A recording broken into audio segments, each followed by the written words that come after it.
Good morning. Happy Monday morning. Monday after a holiday, so I bet a lot of you are home. In fact, I bet a lot of you are sleeping. I'm in Seattle for the last, David and I were in Sequim visiting his parents, which is on the Olympic Peninsula. It's kind of like west of Seattle, kind of closer to the ocean as opposed to on the Sound. And just Saturday night, we came into Seattle, so it's a bit smoky out here, so my throat is a little bit cranky, but Saturday we came into Seattle, and here we are. We're staying with some dear friends who have a very fancy house on Queen Anne. So here I have a fancy pants oat milk cappuccino that's making me very happy and a machine made it for me, which also makes me happy. And the view is just glorious from up here, as you can see. You can see the Space Needle. I'm not used to holding my phone. I don't have my usual tripod and equipment and things, so it's a little bit awkward. But how wonderful and lucky that my friend Britt has this keyboard and was totally flexible and excited to have me bring it out here and do Monday morning coffee on the keyboard. And as you can see, there's also like this beautiful fountain, and I thought that would be really nice. I thought we could have some nice relaxing tunes and a beautiful view of the Space Needle and the Puget Sound, and there's like ferries coming in and out. Now, because I don't have a tripod, I'm gonna just be kind of setting the phone down here. Oh, I should probably move my coffee so you're not.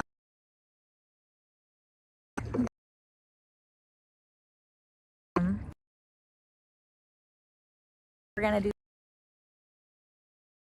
adventure, something a little different. It's been a David's family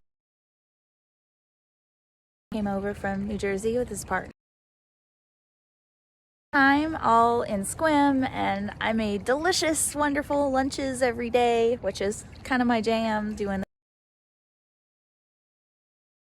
Sorry about that. I made scones. Game really improves with practice, and my scones have gotten pretty good, gotta say. I hope you all of you Americans had a great Independence Day last night. I really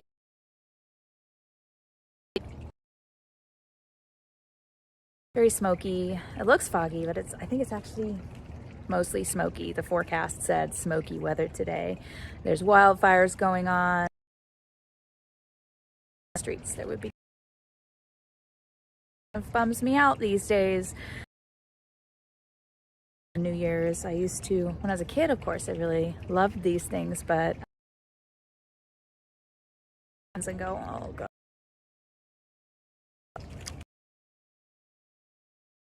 very peaceful music. And I don't know you're here unless you say so in the comments. Hello, David. It's foggy, or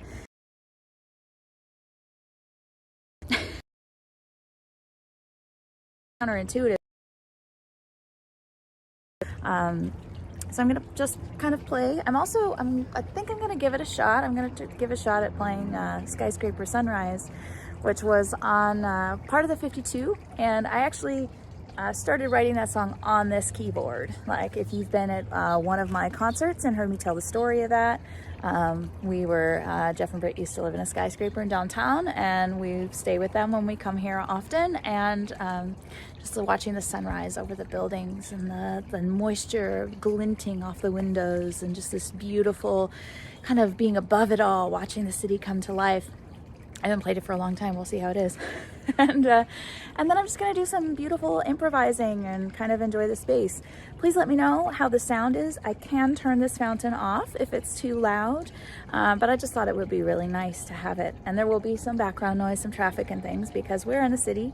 But I just kind of wanted to share my sense of place today with you all. So here we go. I'm going to sit you down.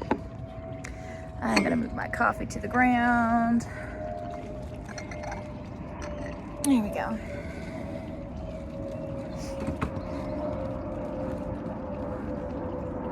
And perhaps I'll wait for the plane to pass by. You know what? No, it's all part of the experience. Let's give this is Skyscraper Sunrise from the 52, and if you want to hear kind of the polished up performance version, you can find it on any of your favorite streaming services, including YouTube here.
So how was that? Were you able to hear it okay? I'm very curious about the sound quality because sometimes it comes across a little different on like live streaming than it does on video. So let me know how it is. Hello, Joseph. Dr. Akins, it's lovely to see you here. Oh, yay, I'm so happy. I'd love to come see you soon.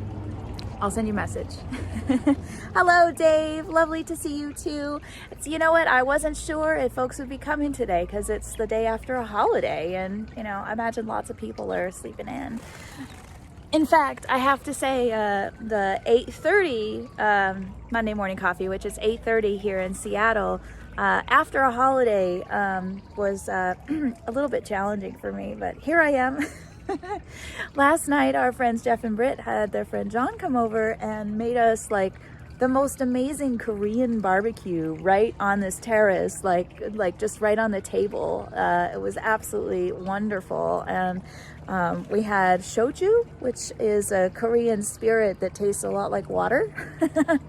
But I was careful because I know I'm unfortunately get hungover super easily, so I have to be pretty careful when I'm drinking, especially if I have something important to me the next morning, and Monday morning coffee is important to me. Oh, yay. Thank you, Dave. I'm so happy the piano sounds great. It sounds clear. Yay. And Joseph says it sounds good too. Yes. And yes, Dave, I do know. Yes, it's not a holiday, of course, outside of the US, and I have lots of people that do tune in from outside the US. So I should have said like, oh, to all Americans, happy late Independence Day. But our opportunity to put pollution and garbage everywhere. Anyways, the siren accompaniment, yes. Sorry, we are in the city. That's kind of why I left the water feature on. It's so peaceful. I was like, oh, maybe it'll kind of keep the traffic noises to a minimum. Hello, Scott. Lovely to see you. Yay. Well, I think you're all here. Let's have some more piano. Let's see. So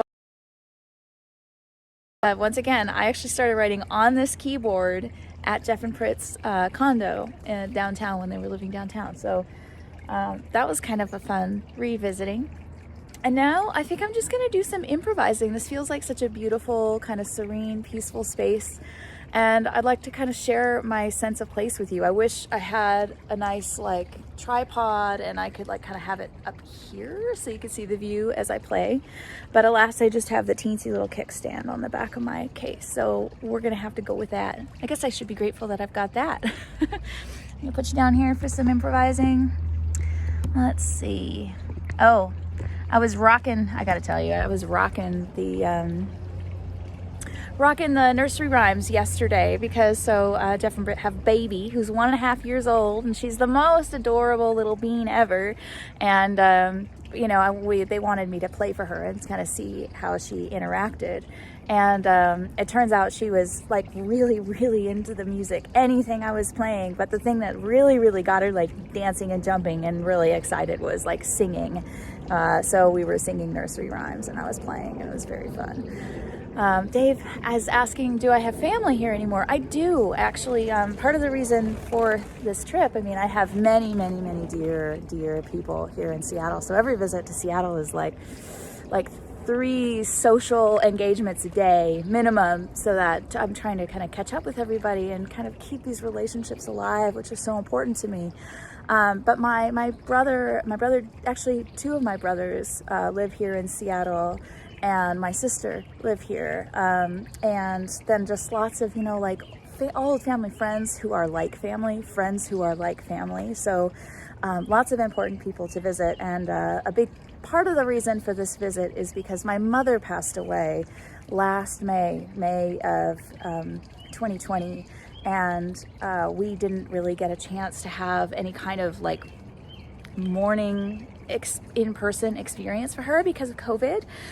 So this is, we're going to take her ashes somewhere special and kind of have some bonding time as siblings, her children. So yeah, we're really looking forward to that. That's going to be next weekend. But for now, we get basically a week to try and see as many people as possible and have as many wonderful conversations and catch-ups as possible. And then I got chatting. So let's have a nice, hopefully peaceful. Sometimes we'll see where my headspace is at this morning. That's the cool thing about improvisation, as they say every time. It's like a microcosm of my artistic mind in the moment. Sometimes my technical mind too, because sometimes, like anxiety can pop up and get in the way and create something new and different. So I will do my best to represent my musical mind to you in this moment.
I haven't done a lot of gosh, angling my camera is so like weird and unfamiliar while streaming.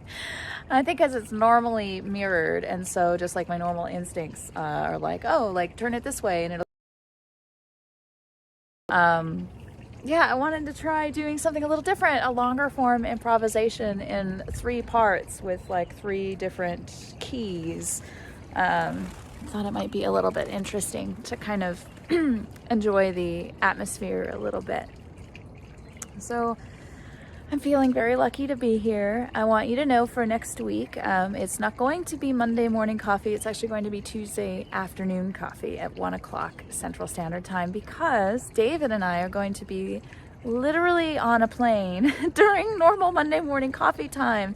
And even if I was able to kind of wrangle it, I like kind of had all these ambitious ideas about maybe I'll do an interview, maybe I'll bring on a guest. And David was like, you know, I feel like doing something different that requires different technology and different logistics at a time when we're also traveling is probably like not your most confident bet. And he's right, because I think that might be very stressful, and I would rather have a very pleasant Monday morning coffee experience with you.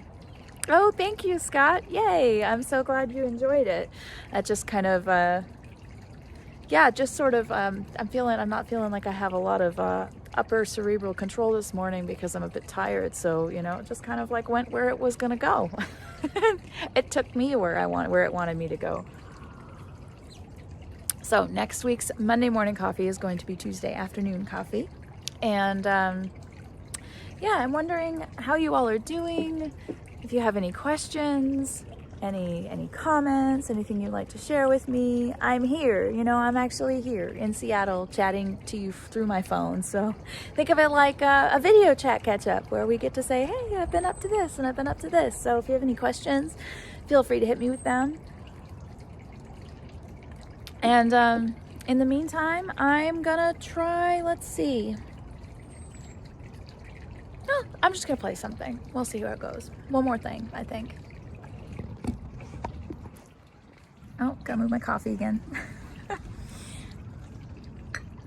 Let's see. I wonder. Okay, we're gonna give something a shot. I'm gonna try playing my song Gratitude from the 52. We'll see if I remember it. It might fall apart because, contrary to popular belief, us composers do forget our own music. if we don't practice it. It's just kind of like, it's kind of somewhat similar to learning someone else's music. If you don't practice it, you forget it. Although, of course, when it's your own, it takes longer to go away, and like bits of it will still stick with you. But let's see. I love this piece. And oh, I saw Joseph was here earlier. I don't know if he's still here, but I did write this piece as sort of a tribute to him. It's a little bit in his style. Of course, no one can be Joseph like Joseph can. His music has this beautiful, like kind of slightly swingy, like southern sweetness. And I tried to capture that a little bit in this because he was my first mentor in the music industry. He was the first person who kind of talked me through how it all worked. And I'm so grateful for that, and so grateful for all of you who listen to my music, support my music. So that's what this piece is about, but we'll see if I can play it first, eh?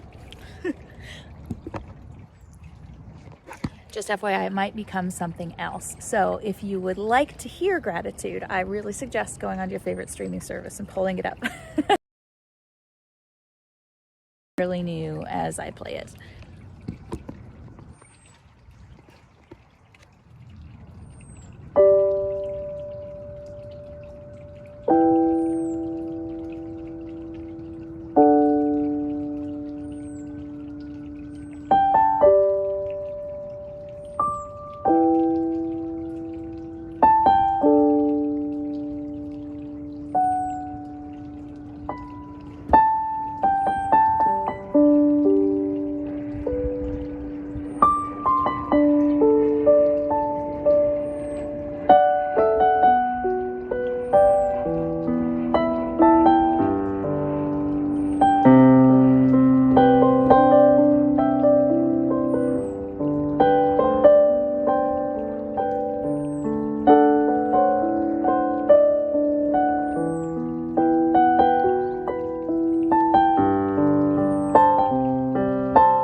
So that started out as gratitude, and I rapidly realized that I did not remember much of it at all, so I will have to practice that and reteach that to myself.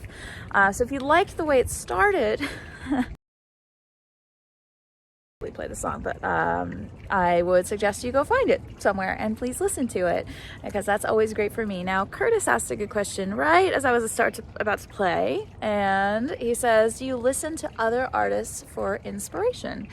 And you know, Curtis, I think that probably my musical sense and my musical abilities come from many, many years of listening to other artists, many, many years of performing and playing and studying classical music. But right now, or in the last 5 years since I've been a composer, no, I don't really listen to other artists. I do curate some playlists, and when I get submissions for those, I do listen to other music. But for the most part, honestly, my own music is just constantly swimming around in my head. And, you know, I think it's important to study and learn from amazing artists. But more than that, I think it's important to cultivate my own voice as an artist. And I try and actually ration my time, especially with other piano artists, with their music in my ears, because, you know, I can learn and take ideas and cool things from what the other people are doing. But I think the most important thing as an artist that I have to contribute is what I am able to do and what I'm able to kind of pull out of my own brain and my own experience. Let's see, Curtis says, Sigur Rós, Untitled number 3, Samsketi, reminds me of your previous piece. Oh, cool. All right, that's really neat. I haven't actually listened to much Sigur. I'm not sure if I'm saying that name right, actually, but Sigur Rós. I haven't listened to much music of theirs, so I'm curious now. Actually, you're not the first person to recommend their music to me, so I'm curious, and I will go have a listen. But like I said, you know, I feel like, in fact, you know, if anything, I'm in like a little echo chamber of my own music, because more often than not, when I'm in the midst of working hard and my brain is in like heavy concentrated work, I'll have multiple trying to figure out, where am I going to take this piece next? And the best thing I can do for myself, usually, sometimes it's to take a step away and come back to it later, but usually the best thing I can do is to listen and play what I have and kind of like try on different ideas in my head for how that music could go next. And in order to do that, it has to be like an earworm. You know, the music has to be kind of incessant in my own mind. So at least that's the way I work. I know not all artists are like that. And I bet there are lots of artists that really do listen to other artists to kind of get like that, but I don't do that a lot. Thank you. I'm so pleased.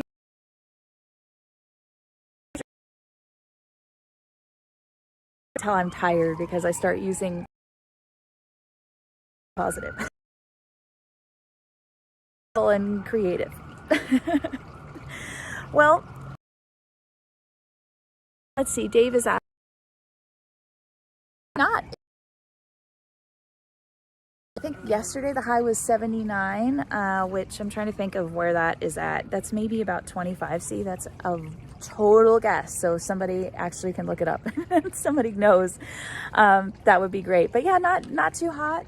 One thing about Seattle though is, weirdly, when it's hot, it feels hotter. I don't know, it feels hotter than it is. It's like it's not supposed to be hot here. So when it's hot, it's like, whoa, really uncomfortable. Whereas when it's like 95 degrees in Texas, it's like, oh, this is just the way it's supposed to be. But it's a different kind of heat, of course. But no, yeah, David and I flew in last Tuesday, and that was the last really hot day where it was like I think the high was supposed to be 95, although we didn't feel that, we didn't experience that. And then we were out on the Olympic Peninsula, which is a bit cooler because it's all surrounded by the ocean. So yeah, it was definitely not hot, humid. Yeah, it's humid in Texas, but it's not super humid in Seattle, actually. I used to think it was humid because I grew up here, but then I spent a bit of time in the tropics. I'm like, oh no, okay, that wasn't humidity. Well, it has been an absolute pleasure. I mean, hold on, I should probably, can I turn the camera around? I probably can't. Let's just try it. Oh, I can. Cool. All right, so I have trouble holding this camera in a way that like actually was coming in and out last night, and Seattle over here, and that's Alki. So we were able to watch the fire, and let's see if I can come back. Oh, hello. Yes, so I wanted to give you an actual, like, I have control over the camera kind of view of what's going on here behind me. Let's see, Dave is asking if it's drier in Texas. No, it depends where you go in Texas, and West Texas is very dry. It's the desert, you know, but I live in Central Texas, which is sometimes dry because sometimes that desert, like, air comes over from the west, and sometimes it's super humid, and in the summer it's usually super humid, getting that that warm humid air up from the Gulf and from kind of the swamplands to the east. So my dears, thank you for being here with me and for sharing beautiful Seattle and this keyboard on this beautiful terrace with the fountain. Like, oh my goodness, it's heaven here, and thank you for sharing it with me. I'm so glad you're here. I hope you had a wonderful weekend, and most importantly, I hope you have a wonderful week. And as I usually ask, consider this your Rachel reminder to please do something for yourself today. Something kind, something that just gives you great personal joy. Even if it's 30 seconds of that thing, and hopefully it can be more, maybe it can be 30 minutes, whatever it is. Take that time to just give yourself some absolute unfettered joyful experience. And I know that answer, what that is going to be personal to you. So take care of yourself, give yourself a nice hug, take care of those you love, and, you know, hey, if you can, here. So I'll see you next Tuesday for Tuesday afternoon coffee, and I will post on all my social medias so that it's just to remind you, because I know it's always been Monday morning coffee. So take care of yourself. See you next week.